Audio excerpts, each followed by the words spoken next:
नमस्कार.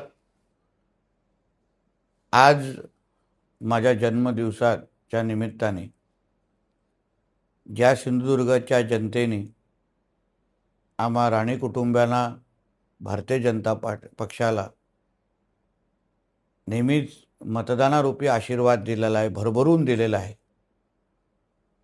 त्या आमच्या सिंधुदुर्ग जनतेला जिल्ह्याचा पालकमंत्री म्हणून मी आजच्या दिवशी काही द्यावं अशी भावना माझ्या मनामध्ये होती. जनतेची सेवा करणं हेच माझं मूळ उद्दिष्ट आहे आणि माझ्या जनतेच्या मनातला प्रत्येक प्रश्न, प्रत्येक अडीअडचण सोडवणं आणि ते सोडवण्यासाठी कुठल्याही टोकावर जाणं हे संस्कार सन्मान्य राणेसाहेबांनी आम्हाला दिलेले आहे. आज जो टोलचा महत्त्वाचा विषय, ओसरगावकडे येणारा जो टोल, त्या बाबतीमध्ये सिंधुदुर्गच्या जनतेमध्ये, व्यापारी वर्गामध्ये मोठा असंतोष होता की हा टोल आम्हाला लागणार का.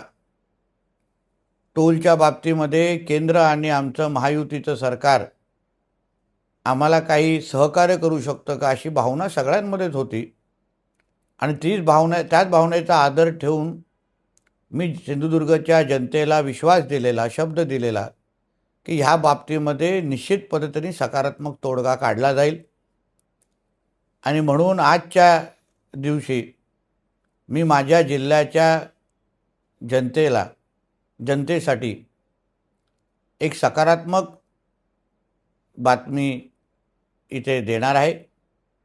ओसरगावकडे जो काही टोल सुरू होतो आहे नॅशनल हायवेच्या माध्यमातून, त्या टोलकडे MH07 म्हणजे आपल्या जिल्हावासियांच्या ज्या MH07च्या ज्या गाड्या असतात त्यासाठी एक विशेष लेन त्या टोलमध्ये ठेवली जाणार आहे. ज्या जिल्हावासियांच्या MH07च्या नंबर प्लेटच्या गाड्या असतील त्या लेनमधून जाऊ शकतात. कुठलीही अडचण त्यांना होणार नाही. ज्यांच्या पिवळ्या नंबर प्लेट आहेत म्हणजे कमर्शियल नंबर प्लेटसाठी 50% सवलत संबंधित कंपनीने जाहीर केलेली आहे. आणि म्हणून मला विश्वास आहे आजच्या माझ्या जन्मदिवसाच्या निमित्ताने मी माझ्या सिंधुदुर्गच्या जनतेला काही देऊ शकलो, त्यांच्या मनाचं समाधान करू शकलो, ह्यापेक्षा मोठी भेट माझ्यासाठी असूच शकत नाही. आणि म्हणून ह्या निमित्ताने मला ह्या निर्णयासाठी ताकद देण्यासाठी मी राज्याचे मुख्यमंत्री आदरणीय देवेंद्र फडणवीसजी, खासदार सन्मान्य राणेसाहेब, माझे दोन्ही उपमुख्यमंत्री म्हणजे आदरणीय एकनाथ शिंदे साहेब आणि सुनीत्रा पवारताई, या सगळ्या जणांचं मनापासून आभार मानतो.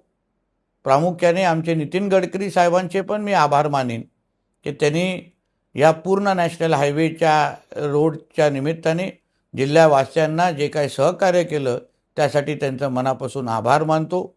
परत एकदा ओसरगावचा टोल ज्या दिवशी सुरू होईल त्या दिवसापासून MH07साठी आपल्याला एक वेगळी लेन उपलब्ध करून दिली असेल.